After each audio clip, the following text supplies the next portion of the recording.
Visakhapatnam test తొలి ఇన్నింగ్స్‌లో team India అద్దరగొట్టే score చేసేసింది. అయితే 396 పరుగులకు ఆలౌట్ అయింది. టీమిండియా తరఫున young player Yashasvi Jaiswal double సెంచరీతో టాప్ స్కోరర్‌గా నిలిచాడు. 209 పరుగులు చేసి అవుట్ అయిన జట్టును 400 పరుగులకు మించి తీసుకువెళ్లలేకపోయాడు. ఇక అతను తప్ప జట్టులో మరే ఇతర బ్యాట్స్‌మెన్ కూడా 50 పరుగులు చేయకపోవడం గమనార్హం. కానీ యశస్వి మాత్రం డబుల్ సెంచరీతో కదం తొక్కాడు. ఇంగ్లాండ్ బౌలర్లలో జేమ్స్ ఆండర్సన్, అలాగే షోయబ్ బషీర్, రెహాన్ అహ్మద్ తలొక 3 వికెట్లు తీశారు.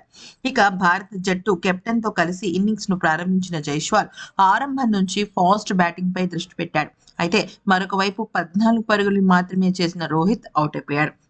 మరొక వైపు క్రీజ్‌లో నిలిచాడన్నమాట యశస్వి జైస్వాల్. ఇక శుభమన్ గిల్ 34 పరుగులు చేయగా, శ్రేయస్ అయ్యర్ 27 పరుగులు, రజత్ పటిదార్ 32, అక్షర్ 27 ఇలాగా మామూలుగా కనీసం హాఫ్ సెంచరీ కూడా దగ్గరలోకెళ్ళిన వాళ్ళు ఎవరు లేరు. ఇక శ్రీకర్ బారట్ అయితే 17 పరుగులే చేసి వికెట్ కోల్పోయాడు. అయితే మరొక వైపు క్రీజ్‌లో నిలిచిన యశస్వి జైస్వాల్ మాత్రం 151 బంతుల్లోని భారీ సెంచరీ చేసి టీం ఇండియాకు ఆసరాగా నిలిచాడు. అలాగే తొలి రోజు ఆట ముగిసే సమయానికి జైస్వాల్ 179 పరుగులు చేసి భారత జట్టును 6 వికెట్ల నష్టానికి 336 పరుగుల వద్ద నిలిపాడు.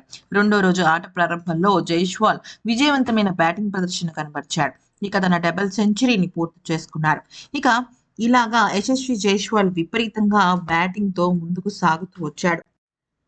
277 బంతుల్లో డబుల్ సెంచరీతో చెలరేగాడు. మధ్యలో అశ్విన్ 20 పరుగులు చేసి కాసేపు ఆకట్టుకున్నప్పటికీ కూడా యశస్వి జైస్వాల్ విపరీతమైన బ్యాటింగ్‌తో స్టేడియం అంతా దద్దరిల్లిపోయింది.